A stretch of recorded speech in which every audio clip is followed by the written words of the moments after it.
I start with the understanding that the transformation we're talking about is planned change that has some democratic foundation towards social progress. So this transformation assumes that we want something better than what we have. And also higher education in general, and particularly the universities, they have an very old tradition that are still being reflected and reproduced in many parts of the world. At the same time, and this morning, I think it was Tade who recalled the Humboldtian tradition in Germany, combining research, teaching, and the whole contemporary American university, research university, borrowed considerably from that tradition to be shaped.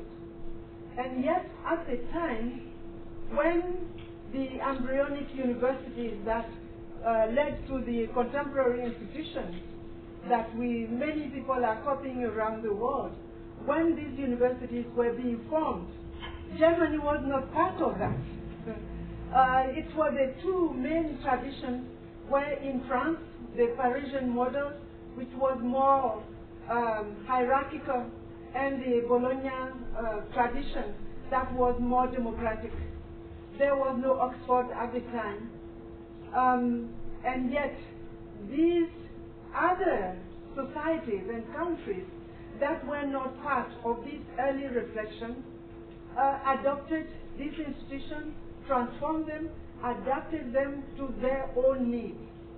So the point I'm trying to make is that how can Africans appropriate higher education by using their own history and also what they have earned and learned from elsewhere. And here I use what Rex Netherford, this Jamaican, what he refers to as inward stretch and outward reach.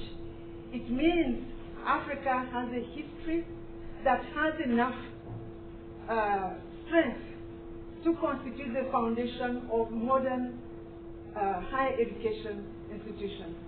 And we also have been forced historically to inherit certain traditions, and there's nothing wrong to appropriate them and make them meet our needs.